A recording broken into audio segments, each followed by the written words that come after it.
This is the hardest stretch of the school year. Kids are tired. Parents are running on empty. Even the teachers are burnt out. And if your child's experiencing school distress, school refusal, or school can't, I've got no doubt this has been a really tough term for your family. You're probably asking yourself, should I just force them to go to school? These thoughts, they come from a place of love and absolute desperation. It's not about being a bad parent. But here's the truth. Forcing can get you short-term wins, but in the long term, it actually makes things worse. It can destroy the trust in your relationship with them. And sometimes, in extremes, it can actually cause long-term trauma. Early in my career, mind you, this was 20 years ago, the mindset in school was attendance at all costs. Parents were told to just carry them in, put them in the car, bring them in their pyjamas. They were threatened with fines. They were visited by nice police officers to come around and threaten them. I just cringe, honestly, how bad that was. There was a lot to learn. Sometimes it looked like it worked. The child made it to class. The school, they got to tick attendance.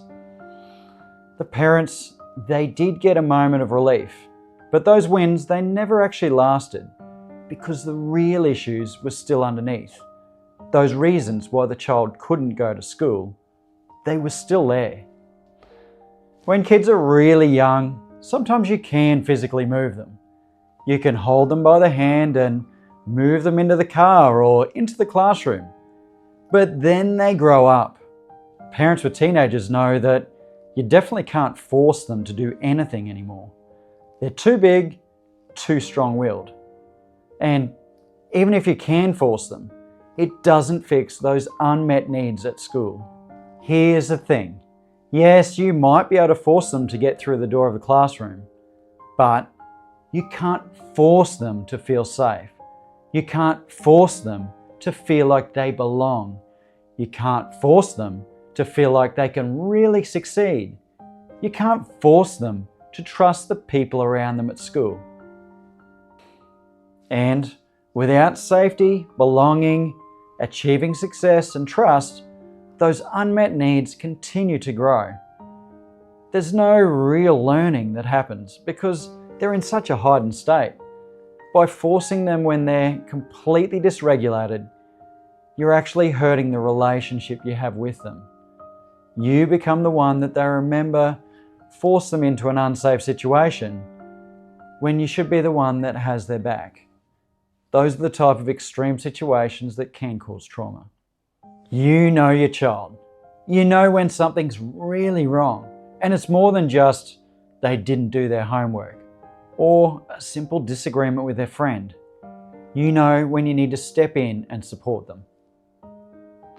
And please don't get me wrong, I am definitely not saying kids should never do hard things.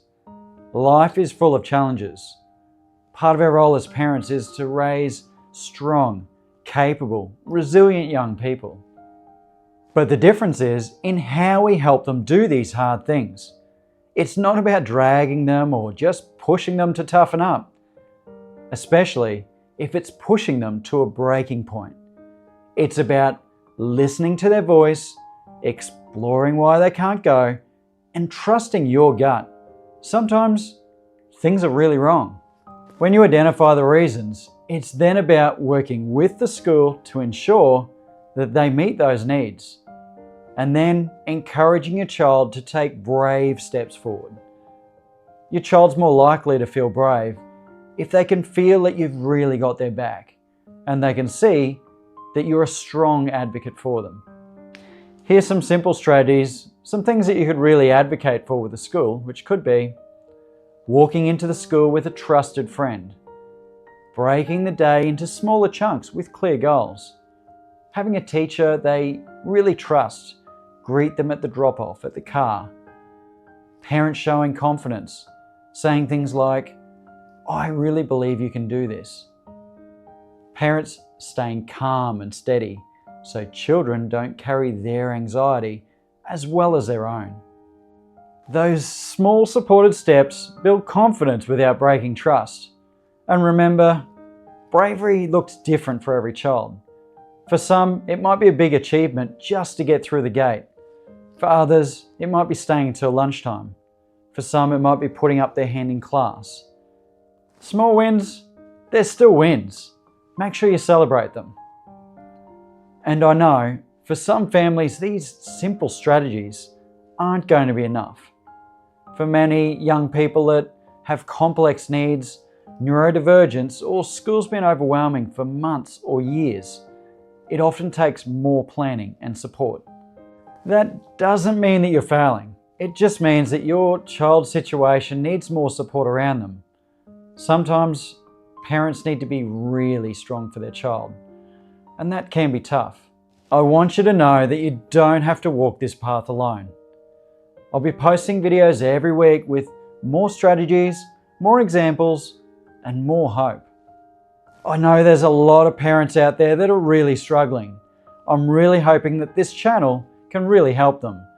Hit the like so as many people see this content as possible, and subscribe as well.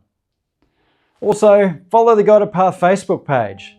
There's a lot of free content that's there to help. And let me know in the comments topics you want me to cover next. I'd really love to hear from you. I'll see you next time.